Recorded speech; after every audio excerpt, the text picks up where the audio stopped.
Zero? Agora é um quilô. E a Sandra não bebeu. Imagina quando uma pessoa faz estes passeios e bebe.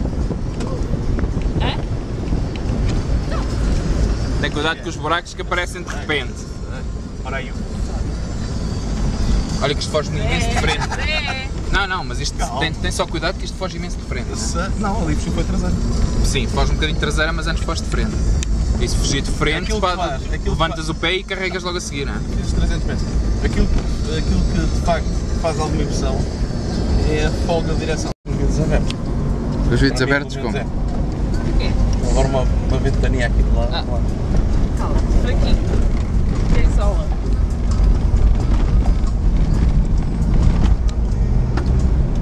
Cá atrás. Sério?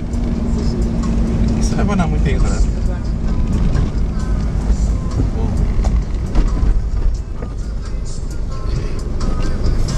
Já passámos mesmo por outro.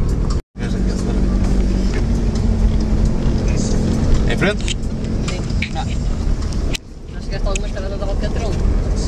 Já. Passamos lá atrás.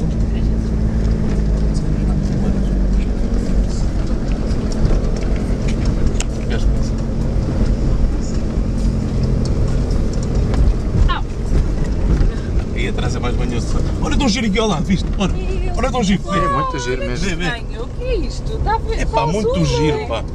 Deve ser alho francês. Alho francês. Deve ser. Não, de certeza que é.